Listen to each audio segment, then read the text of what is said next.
वागणं बरं नव्हतं. नुकसानग्रस्त शेतकऱ्यांना शक्य तेवढी मदत करणार असं आश्वासन आता कृषी मंत्री दत्तात्रय भरणे यांनी दिलेलं आहे. राज्यभरामध्ये मुसळधार ते अतिमुसळधार पाऊस झाला, ज्यामुळे शेतीचं नुकसान झालेलं आहे, शेतकऱ्यांचं नुकसान झालंय.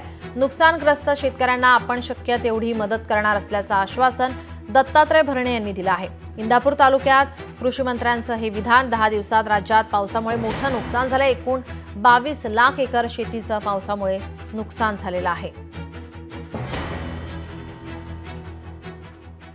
तुमचा सगळ्यांचा लोकप्रतिनिधी या नात्यानं माझ्यासारख्या कार्यकर्त्यांनी प्रामाणिकपणे त्या शेतकऱ्यांच्या पाठीशी तिथं जाऊन चौकशी त्यांना पाठीशी राहण्याचा प्रयत्न केलेला आहे. निश्चित प्रकारे शासनाच्या वतीनं माझ्या शेतकरी बांधवांसाठी जेवढी काही मदत करता येईल, शेतकरी बांधवांना जेवढं सहकार्य करता येईल करण्याचा प्रयत्न तुमच्या सगळ्यांच्या आशीर्वादामुळे मी करतो.